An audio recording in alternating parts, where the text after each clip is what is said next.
প্ৰতিদিনে তুমি দিয়াহি এপাহি ফুল ও জীৱন তুমি ৰহণীয়া ৰঙৰে বুল এপাহি হাঁহি এপাহি দুখ তাৰে সজাই তুলো মোক দাৰি দাৰা দেৰে দাদা দাৰে দে দাদা ৰা।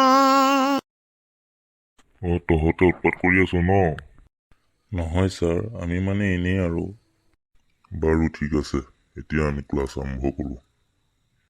Okay sir. ছাৰ সোমাব পাৰোঁনে? আহ।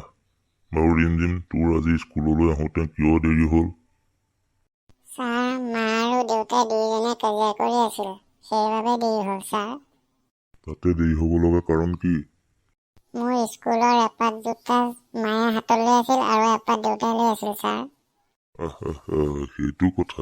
বাৰু ঠিক আছে, তই বহগে যা। Okay sir.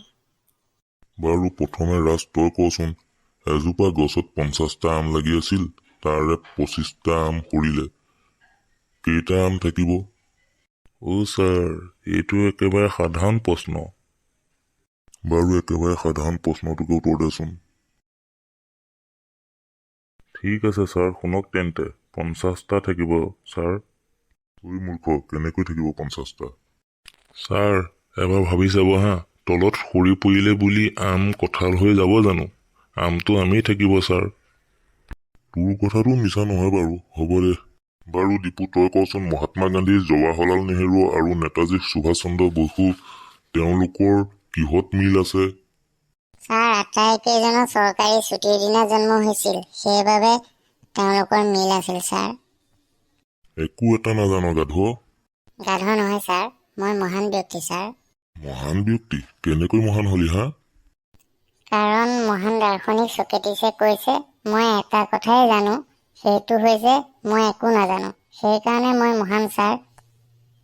হ'ব দে, তোৰ মহান কথা নুশুনো আৰু। বাৰু ৰিমজিম, তই কচোন, আলাসৰ লাডু মানে কি? ছাৰ, আলাসৰ লাডু মানে? আলাসৰ লাডু মানে সুধিছো। ছাৰ, আলাসৰ লাডু মানে? সেইটোকে সুধিছো, ক সোনকালে। তাকেইতো ক'ব বিচাৰিছো ছাৰ, আলাসৰ লাডু মানে এনেকুৱা এটা লাডু যিটো খাই কেতিয়াও হজম কৰিব নোৱাৰি, তাকে আলাসৰ লাডু বোলে। তহঁতে মানুহ মাৰি দিবি দেই, তহঁতৰ লগত থাকিলে মইহে পাগল হৈ যাম আৰু। বাহ ৰিমজিম, তই কিন্তু বেলেগ দিছ দেই। ঠিক আছে, এতিয়া আমিও গৈ থাকো তেন্তে। ঠিক আছে, গৈ থাকো আমি।